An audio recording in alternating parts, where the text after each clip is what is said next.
네, 162쪽에 조건을 붙일 수 없는 법률행위인데요.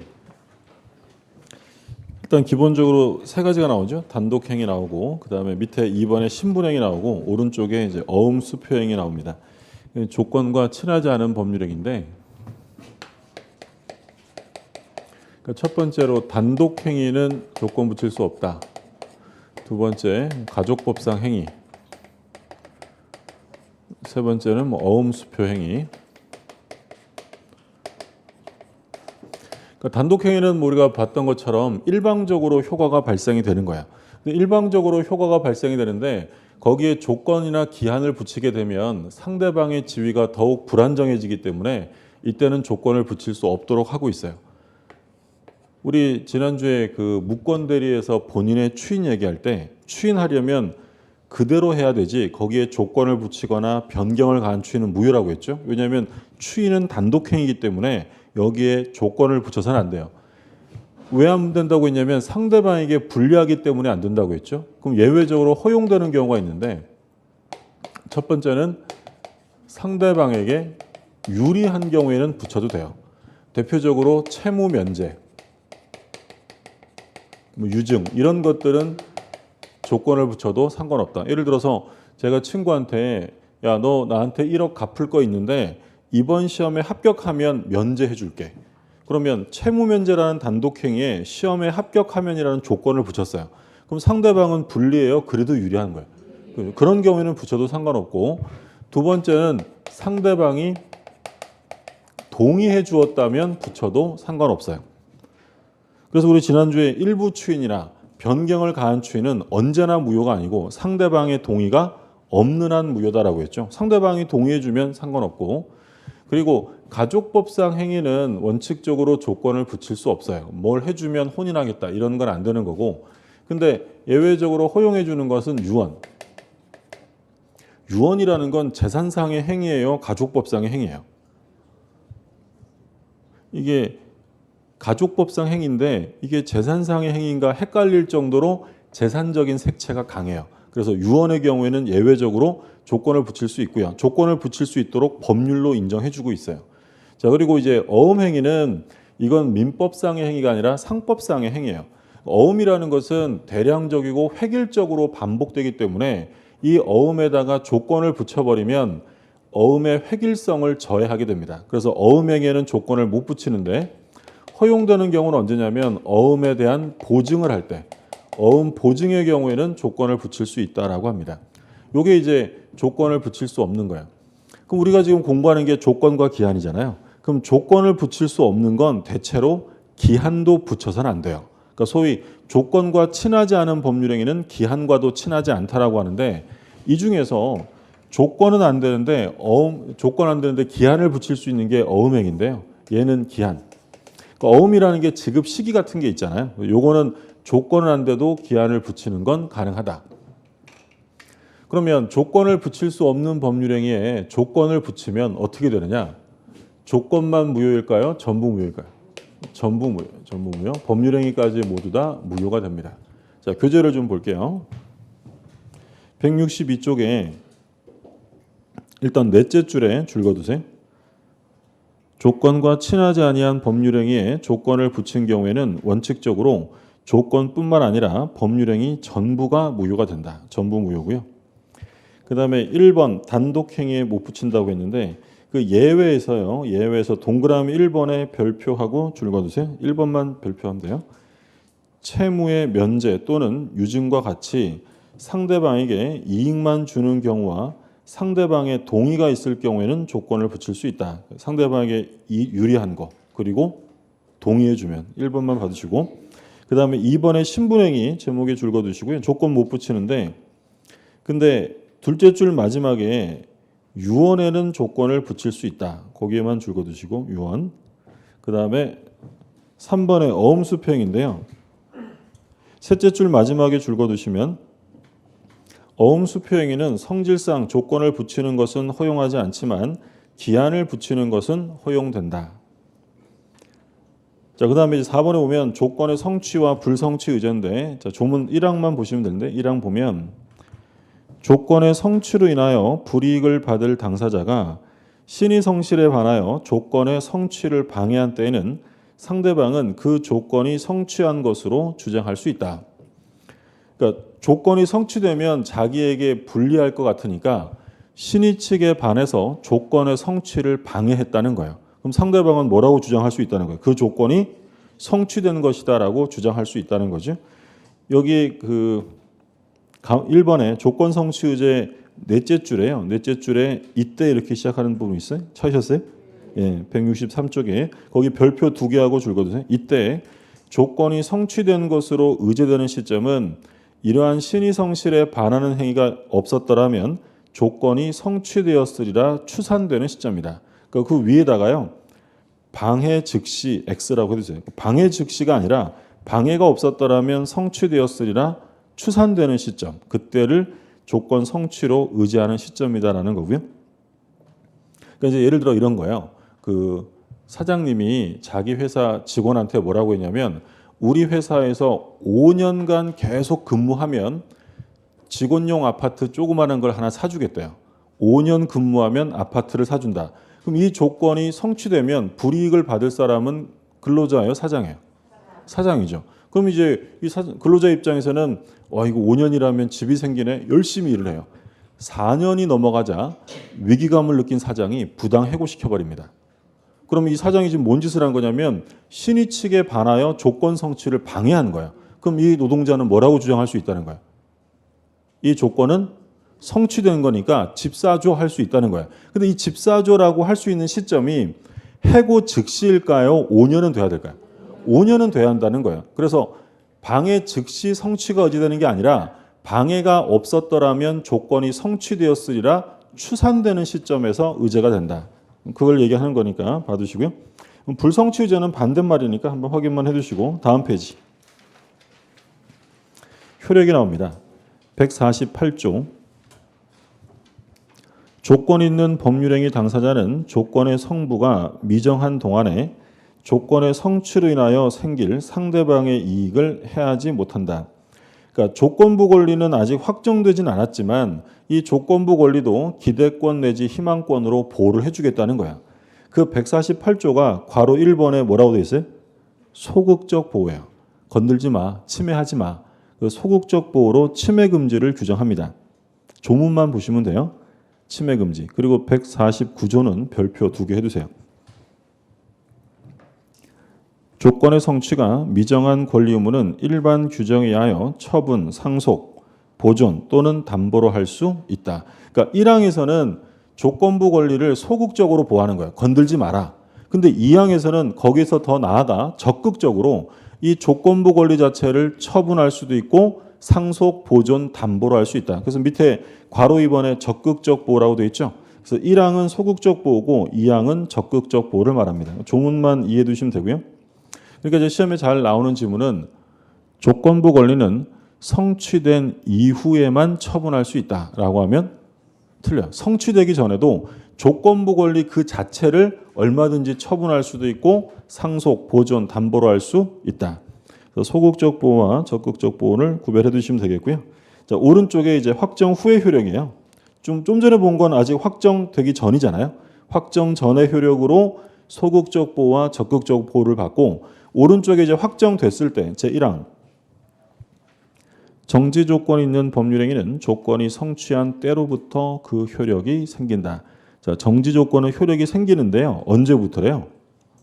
성취한 때로부터 소급효가 없다는 거예요. 이 항을 보시면 해제 조건이 있는 법률행위는 조건이 성취한 때로부터 그 효력을 잃는다. 해제 조건은 효력을 잃게 되는데 역시 성취한 때로부터요. 소급효가 없습니다. 근데 3항을 보면 당사자가 조건 성취 효력을 그 성취 전에 소급하게 할 의사를 표시한 때는 그 의사에 의한다. 이제 결론은 그럼 뭐예요? 조건의 성취는 원칙적으로 소급효가 있어요, 없어요? 원칙적으로 없어요. 근데 3항에서 예외적으로 당사자가 약정을 했을 때는 그때는 소급효가 인정될 수 있다라는 거죠. 괄호 2번에 별표 2개하고 줄거두세요. 조건 성취 효력은 원칙적으로 소급하지 않는다. 다만 당사자 특약으로 소구표를 인정할 수 있으나 여기까지 거두시고 근데 둘째 줄 마지막에 뭐라고 되냐면 후수라는 기한은 당사자 특약으로도 소구표를 인정할 수 없다. 즉 기한은 절대적 비소구표다. 구별을 꼭 해두셔야 되고요. 한 장 넘겨보세요. 167쪽에 152조가 있죠. 기한도래 효과인데 조문만 볼게요. 167쪽의 제1항 시기 있는 법률행위는 기한이 도래한 때로부터 효력이 생긴다. 그러니까 효력이 발생하는 그 때를 뭐라고 하냐면 시기라고 하는 거고요. 2항에 보면 종기 있는 법률행위는 기한이 도래한 때로부터 그 효력을 잃는다.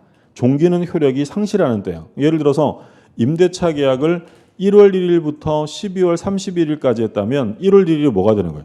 시기고 12월 31일이 종기예요. 근데 얘네 둘은 역시 기한이 도래한 때로부터라고 해서 소구표가 없어요. 근데 아까 조건은 사망이 있었어요. 사망에서 특약으로 부여한다는 말이 나왔는데 기한은 그게 있어요? 없어요? 없어요. 동그라미 2번에 별표 2개 하고 줄 그어두세요. 동그라미 2번 기한 도래 효과에는 소구표가 있을 수 없다. 이것은 절대적이며 비록 당사자가 그러한 특약을 하였더라도 무효이다. 자, 이건 꼭 구별해 두셔야 돼요. 그러니까 조건과 기한, 원칙은 둘 다 소구표가 없어요. 그런데 조건은 당사자의 특약으로 소구표를 부여할 수 있는데 기한은 특약을 하게 되면 그 특약 자체가 뭐예요? 절대로 소구표가 없다라는 점이에요. 꼭 구별하시고 자, 돌아오셔서 165쪽에 조건 성취의 입증이에요. 별표 하나 해두세요. 165쪽에 괄호 3번입니다.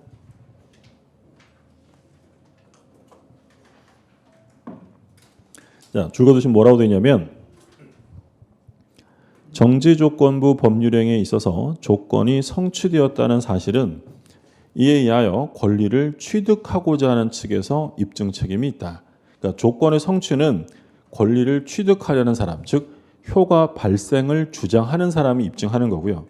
가운데 보세요. 괄호에 보세요. 괄호에. 정지조건부 법률행위라는 사실은 효과 발생을 다투려는 자가 입증해야 한다. 아까 별표하고 나중에 정리한다고 했던 게 바로 이 판례예요. 159쪽을 보세요. 159쪽.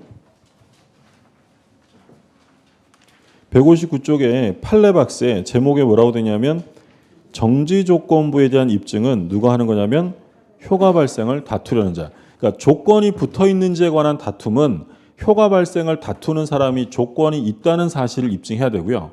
그러면 효과 발생을 주장하는 사람은 그 조건이 성취되었다는 걸 주장해야 돼요. 자, 갑이 을한테 뭐라고 했냐면 스스로 물러나면 직위에서 자진 사퇴하면 부동산을 증여하겠다라고 했어요. 어떤 이제 교회에서 이제 목사님한테 물러나세요. 물러나시면 알아서 부동산을 하나 드릴게요라고 했던 거예요. 실제 사건은. 그럼 이게 정지 조건이에요, 해지 조건이에요? 자진 사퇴하면 증여 효력이 발생해요, 소멸해요? 발생하죠. 이건 당연히 정지 조건이에요. 그럼 이걸 이제 줄여서 말하면 다른 말로 하면 자진 사퇴를 정지 조건으로 증여. 그냥 주는 거 아니고요. 조건이 있어요. 그러면 이게 조건이 있는지 없는지에 관한 다툼이 생기면 이 정지 조건이 붙어 있다라고 주장하는 사람이 입증을 하라는 거예요. 없다고 주장하는 사람이 입증하라는 거예요. 있다는 사실. 그렇죠? 정지 조건이 있다는 것은 효과 발생을 다투려는 자가 입증을 하라는 거예요. 야, 이거 그냥 주는 거 아니야. 조건이 있는 거야 라는 사실을 입증하라는 거죠. 그러면 만약에 조건이 있다는 사실을 입증해내면 받고 싶으면 이제 뭘 입증하라고요? 조건이 성취되었다는 사실을 입증하라는 거예요. 그러면 효과 발생을 원하는 자, 다른 말로 하면 권리를 취득하는 자가 입증을 해야 한다. 그러니까 갑이 을한테요. 스스로 물러나면 부동산 드릴게요라고 갑이 을에게 말했어요. 그럼 이건 단순 증여가 아니라 조건부 증여예요. 그럼 이게 조건이 있는지 없는지에 관한 다툼이 생겼다면 갑과 을 중에 누가 입증을 하라는 거예요? 갑이 을한테 이거 물러나시면 부동산 드릴게요라고 갑이 얘기한 거예요. 그러면 이에 대한 다툼은 갑이라는 사람이 입증해야 돼요? 을이 입증하라는 거예요. 조건에 관한 입증은. 성취 여부 말고 지금 조건이 있는지 없는지에 관한 건 갑이 입증. 갑이 설마 을이 안 받으려고 다투고 이러지는 않을 거 아니에요. 그럼 이 갑이 안 주려면 그거 그냥 주는 거 아니다. 조건이 있다라는 정지 조건을 입증해야 돼요. 그러면 을이 받고 싶으면 뭘 입증해야 돼요? 조건이 성취되었다는 사실을 입증해내야 한다는 거예요. 입증 책임은 그러니까 하나씩 있는 거예요. 그러니까 왜 그러냐면 예를 들어서 조건 없는 무조건의 증여와 조건이 있는 증여 중에 어느 게 효과 발생이 더 어려울까요? 무조건이랑 조건 있는 거랑 효과 발생이 어려운 건 뭐예요? 당연히 조건 있는 거죠. 그러면 조건을 달았다는 것은 효과 발생을 쉽게 하려고 단 거예요? 어렵게 만들려는 거예요? 어렵게 만들려고. 그러면 어렵게 만든 사람이 입증해야 돼요. 그냥 주는 거 아니고 조건이 있어라는 걸 입증해야 돼요. 그럼 조건이 있다는 걸 입증하면 을이 받기 위해서 뭘 입증해야 돼요? 성취를 입증해야 한다. 구별되셨죠? 그래서 다투는 사람이 조건이 있다는 걸 입증하고 취득하려는 사람은 성취 사실을 입증해야 한다. 이해되셨어요? 예. 그럼 만약에 지문에 효과 발생을 다투려는 자가, 이거 우리 기출되었던 지문이에요. 다투려는 자가 조건의 불성취를 입증해야 한다.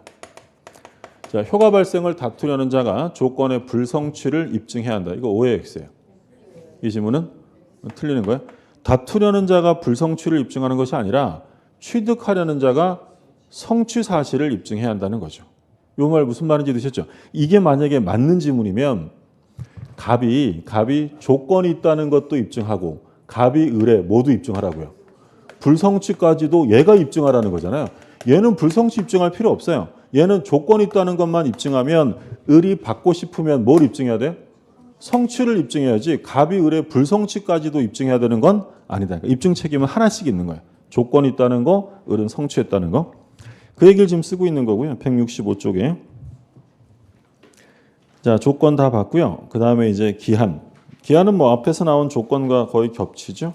다음 페이지에 시기와 종기. 효력이 생기는 때를 시기, 소멸하는 때가 종기. 이번에 확정기한과 불확정기한 다 설명드렸고 기한을 붙일 수 없는 건 뭐랑 같냐면 조건을 붙일 수 없는 거랑 같아요. 근데 하나 차이점은 기억하셔야죠. 조건은 안 되는데 기한을 붙일 수 있는 게 뭐였어요? 어음행위죠. 그래서 그 셋째 줄 마지막에 거기에만 줄 거두세요. 그러나 어음수표행위는 조건에는 친하지 않으나 기한, 즉 시기를 붙이는 것은 무방하다. 그 점만 좀 구별하시고 그 다음에 기한부 법률행 효력인데 기한 도래 전의 효력. 아직 기한이 도래하지 않았어요. 그러면 이것도 역시 소극적인 보호와 적극적 보호가 있을 거예요. 소극적 보호는 아까 뭐였어요? 침해 금지, 건들지 마. 그 다음에 적극적 보호는 기한부 권리를 뭐 할 수 있어요? 처분, 상속, 보존, 담보로 할 수 있다. 내용은 똑같고. 그러니까 만약에 지문에 기한부 권리는 기한이 도래하여야 처분할 수 있다라고 하면 OX예요? 자, 기한부 권리는 기한이 도래하여야 처분할 수 있다라고 하면 틀리는 거예요?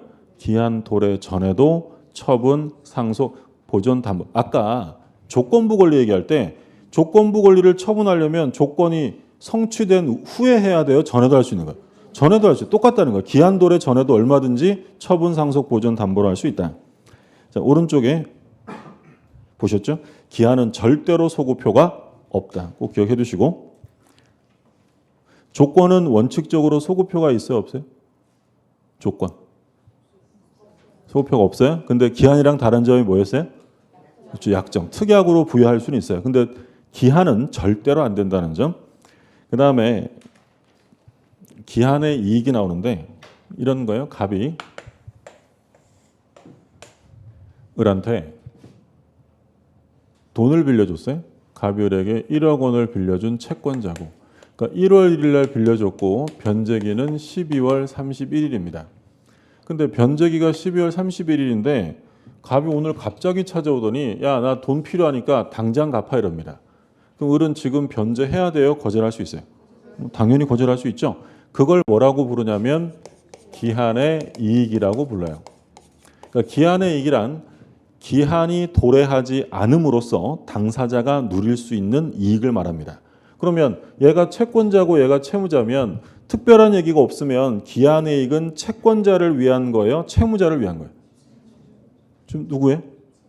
채무자죠. 153조 1항 보세요. 뭐라고 되냐면 1항 기한은 채무자의 이익을 위한 것으로 추정한다. 동그라미 2개 해두셔야 되는데 일단 채무자의 동그라미 해두시고요. 그 다음에 추정한다에 동그라미 해두세요. 이건 채무자의 이익을 위한 것으로 본다라고 하면 틀려요. 간주하는 건 아니고 단순 추정 규정이에요.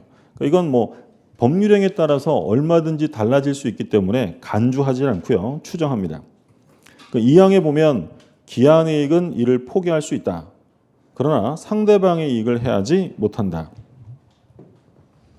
자, 그러면 지금 이 그림을 보면 갑이을에게 돈을 빌려줬는데 무이자예요. 무이자 소비대차했다. 그러면 무이자의 경우에 1년간 돈 빌려 쓰기로 했다면 기한이익이 누구한테만 있어요? 채무자에게만 있죠. 근데 예를 들어서 갑이을하고 무상임치계약을 합니다. 무상임치. 무상임치계약이라는 건 뭐 시험 범위는 아닌데 임치계약은 보관시키는 계약이에요. 창고업 같은 거 생각하시면 돼요. 그러니까 이 보관시키는 사람을 임치인이라고 부르고요. 보관해주는 사람을 수치인, 받을 숫자 써서 수치인이라고 불러요. 그러면서 얘가 임치인이 수치인에게 계약을 해서 1년 동안 공짜로 보관을 하게 해주겠다라고 수치인이 한 거야. 그러면 여기서 보관시킬 권리 있는 채권자가 누구야? 갑, 임치인이고 보관해줄 의무자는 을, 수치인이요. 1년 동안 공짜로 보관해 준대요. 그럼 기한의 이익이 누구한테 있죠? 갑한테. 이건 채권자에게만 있는 거야. 그러니까 법률행에 따라서 기한이익을 누리는 사람은 달라지는 거예요. 예를 들어서 그러면 갑이 을한테 이자부 소비대차. 갑이 을에게 1억 원을 빌려준 채권자인데 매월 10만 원의 이자를 받기로 했다. 예를 들어서. 그러면 매달 10만 원의 이자를 받기로 했다면 기한이익은 누가 누리는 거야? 둘 다 누리죠. 을은 1년간 안 갚아도 될 이익이 있는 거고요. 갑은 매달 이자를 받는 이익이 있어요. 이러면 쌍방이 모두 누려요. 그럼 이것도요. 무상임치가 아니라 예를 들어 유상임치다. 창고업 같은 거 생각해 보시면 보관해주고 매달 얼마씩 받잖아요. 그럼 기한이익이 누구한테 있어요? 둘 다에게 있죠. 얘는 물건을 1년 동안 맡길 기한이익이 있고 얘는 일정액을 받을 이익이 있으니까. 그럼 우리 임대차 한번 생각해. 임대차. 임대인과 임차인. 이게 이제 다른 시험에서 한번 나왔는데 임대인과 임차인이 있을 때 기한의 이익을 누리는 자가 누굴까요? 둘 다죠. 임차인은 약정 기간 사용할 수 있는 이익이 있고 임대인은 차임을 받는 이익이 있잖아요. 이런 건 둘 다 이익이 있어요. 근데 이 을이요. 무이자로 1년간 돈을 쓰기로 했는데 을이 갑에게 7월 1일 날 그동안 돈 잘 썼다라고 변제합니다. 그럼 얘는 지금 기한의 이익을 6개월 더 누릴 수 있는데 스스로 뭐 하는 거예요? 포기한 거예요. 그러면 지금은 기한이익이 채무자에게만 있잖아요. 그럼 이때 기한이익을 포기하면 손해배상을 해야 할 게 없어요. 할 게 없죠. 얘는 달라요. 얘는 지금 기한이익이 둘 다에게 있죠. 그럼 얘가 7월 1일 날 변제할 때 기한이익을 포기했다면 손해배상 해야 안 해? 하죠. 왜냐하면 얘가 포기할 수 있는데 권리를 해할 수 없기 때문에 얘가 피해를 받았다면 여기에 대한 손해배상은 별도로 해줘야 한다. 그러니까 우리 뭐 단순하게 얘기하면 은행에서 돈 빌렸을 때 생각하시면 돼요. 은행에서 돈 빌렸는데 일찍 갚으면 은행이 그렇게 좋아하지 않잖아요. 그러면서 뭐 물어내라고 하냐면 중도상환 수수료 물라고요. 왜냐하면 내 기한이익이 침해됐으니까 여기에 대한 배상을 해야 한다는 거죠. 그래서 그 내용이 167쪽에 1, 2, 3번 지금 기한이익 갖는 사람 나왔고요. 다음 페이지에 3번에 기한이익을 포기할 수 있다라는 말 나와 있죠. 제목만 보시면 돼요.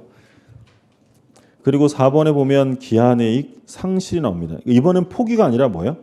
상실. 그러니까 포기는 자기가 스스로 포기하는 거고 상실은 어떤 의미를 내포하고 있는 거냐면 기한이익을 누리던 사람이 일정한 행위를 했는데 얘가 기한이익의 이익을 누릴 가치가 없는 행위를 한 거야. 그러면 이건 포기가 아니라 아예 어떻게 해버리겠다고? 상실시키겠다는 거야. 그럼 어떤 일을 하면 상실되느냐? 자, 괄호 2번에 기한이익 상실 사유. 자, 1번 줄 거두세요. 채무자가 담보를 손상, 감소 또는 멸실케 한 때. 2번에 채무자가 담보 제공 의무를 이행하지 않은 때. 세 번째, 채무자가 파산한 때. 이 세 가지 사유가 있으면 기한이익은 상실돼요. 첫 번째, 담보의 손상, 감소, 멸실. 두 번째, 담보 제공 의무를 이행하지 않았을 때. 세 번째, 파산했을 때. 그러니까 만약에 이런 거예요. 갑이 을에게 1억 원을 빌려준 채권자고요. 변제기는 12월 30일인데 여기에 이제 갑이 저당권을 설정을 한 거예요. 그러니까 요 을의 건물에 갑의 담보가 설정된 거죠. 근데 얘가 7월 1일경 이 저당이 설정되어 있는 담보물을 훼손시켰어요. 이만큼 때려 부쉈어요. 그럼 지금 얘가 한 건 뭐예요? 담보를 어떻게 한 거예요? 손상, 감소, 멸실케 한 거예요. 그러면 이건 지금 무슨 사유에 들어가냐면 기한이익 상실 사유. 그러니까 이런 사람에게 기한이익을 보장해 줄 이유가 없다는 거예요. 그러면 이때 갑이 을한테 7월 1일자로 야, 너 왜 그랬어? 당장 돈 갚아. 라고 즉시 변제를 청구하게 되면 을은 야, 변제기 6개월 더 남았어 라고 항변할 수 있어요? 변제해야 돼요. 변제해야 돼요. 왜 변제되냐면 얘는 더 이상 기한의 이익을 주장할 수 없기 때문이에요. 그 얘기가 이제 밑에 효과에서 나오죠. 효과에서 보면 기한이익을 포기한 때는 기한이 도래한 것으로 되나 기한이익을 상실한 때는 기한 도래를 의지하는 게 아니라 채무자가 기한이익을 주장할 수 없게 된다. 더 이상 기한이익은 주장할 수 없다. 이 내용은 나중에 저당권 편에 가면 다시 한번 나올 거예요. 기한이익 상실 사유 세 가지 좀 봐두시고요. 오른쪽에 체크 플러스 있죠. 중요한데요. 별표 2개 두시고 그냥 넘어가세요. 심화과정 가서나 보실 수 있는 내용이고 다음 페이지에 문제 좀 볼게요.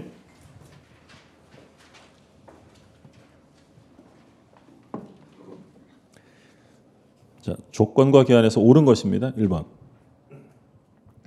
정지 조건이 있는 법률행위는 조건이 성취한 때로부터 그 효력을 잃는다. 정지 조건이죠.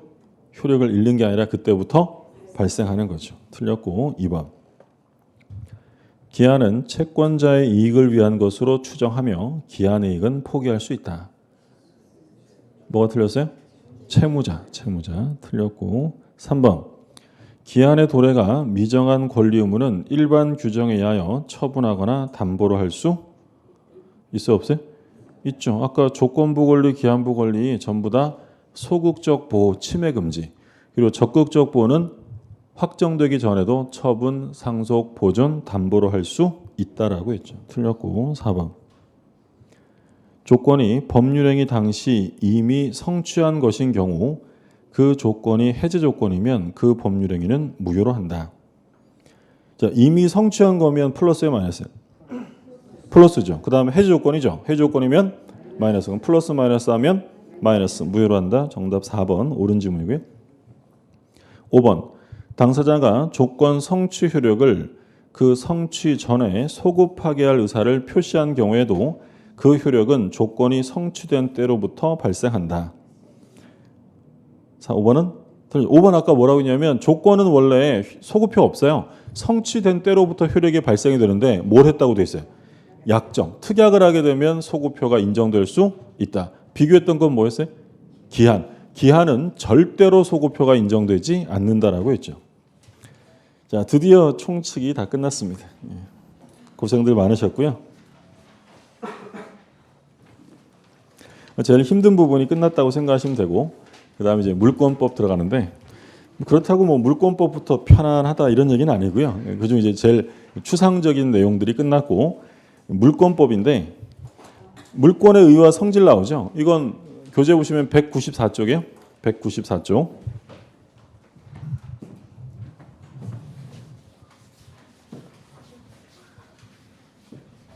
힘드시죠? 예. 곳곳에서 한숨 소리가. 예. 너무 뭐 조급하게 하실 필요 없어요. 아직은 여유가 있고요. 시간이 그렇게 부족한 거 아니니까 지금 뭐 천천히 하셔도 충분해요. 늘 말씀드렸던 것처럼 그 시험이라는 건 마지막 한두 달 싸움이에요. 마지막 한두 달에 얼마나 공부량을 쏟아붓느냐에 따라서 당락이 결정되는 거지. 그러니까 지금 엄청 열심히 하고 시험 보기 한두 달 전에 쉬어버리면 합격하기 어려워요. 그러니까 지금은 어느 정도 페이스만 계속 끌어올리시면 되고요. 그러니까 완전히 빠져나가지 않을 정도로 지탱하시는 거고 마지막 한두 달에 승부는 보는 거예요. 마지막 한두 달은 독하게 하셔야 돼요. 독하게. 마음이 여리면 안 돼요. 그 고시가에 어떤 그 얘기가 있었냐면 시험의 합격 순서는 인간성에 반비례한다 이런 얘기 했었어요. 사람이 인간성이 좋으면 시험에 합격하기가 어렵다는 거지. 떨어진 애들이 하는 얘기인데. 근데 그 이런 맞는 얘기는 뭐냐면 시험이 다가오는데 마지막 한두 달에 때려붙지 못하고 한두 달 남았는데도 마음이 좋아가지고 친구 고민 상담해주고 가족 일 처리해주고 이러면 시험에 합격 못해요. 그러니까 한두 달 남았을 때는 다 제끼고 오로지 시험을 향해서만 봐야 돼요. 그래야 합격할 수 있어서 그런 얘기를 하는 거예요.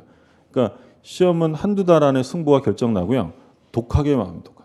마지막에. 그러니까 지금은 그냥 그러니까 이제 공부하면 밑 빠진 독에 물 붓는다고 그랬잖아요. 공부를 막 하면 이게 다 쌓여 나가는 게 아니라 질질 새잖아요. 네, 그러니까 지금은 요 정도만 그냥 유지하게 그냥 빠지면 조금 채우고 이 정도 하는 거고요. 그러니까 시험에 합격하기 위해서 이 정도가 필요하다면 요 정도는 마지막에 시험에 한두 달 남겨놓고 이게 때려 붙는 거예요. 그렇죠? 그리고 이제 시험 딱 보고 이제 쫙 빼고 오는 거죠. 네. 시험 보고 나오면 지식의 절반은 반납이에요. 그렇죠?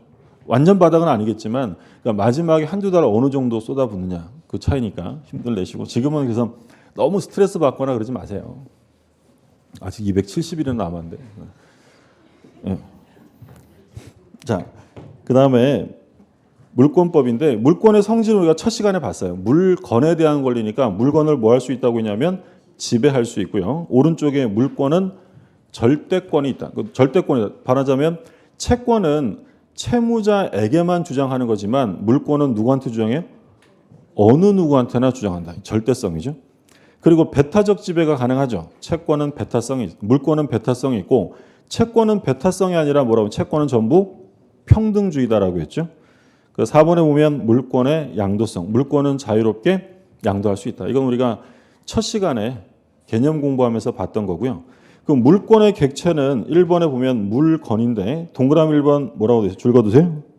현존 특정의 물건. 현존하고 특정될 수 있어야 되고요. 한 장 넘겨보시면 동그라미 2번에 보면 독립한 물건, 독립성이 있어야 돼요.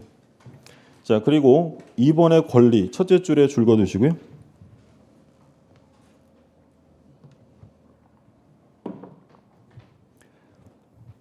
권리 보면 물권의 객체는 물건이나 물건을 원칙으로 해요. 근데 예외적으로 뭘 대상으로 할 수도 있냐면 권리. 근데 우리 시험범위에서 이제 기억하실 점은 셋째 줄에 지상권과 전세권을 목적으로 하는 저당권. 거기에 줄 그어두시면 돼요. 그러니까 원래 물권이라는 건 대상이 뭐라고? 물건인데 예외적으로 권리를 대상으로 하는 물건이 있는데 그게 바로 저당권이에요. 그러니까 보통 우리 저당권은 어디에다가 설정하죠? 토지나 건물, 이건 물건이에요. 근데 토지나 건물 말고 권리, 지상권이나 전세권을 저당 잡을 수도 있어요. 뒤에 가서 다시 한번 나오겠지만 원칙과 그리고 예외적인 내용들을 봐두시고 그 다음에 일물일권주의가 나오는데 제목에 별표 하나 해두시고요. 여기서부터는 좀 쉬었다가 보시죠.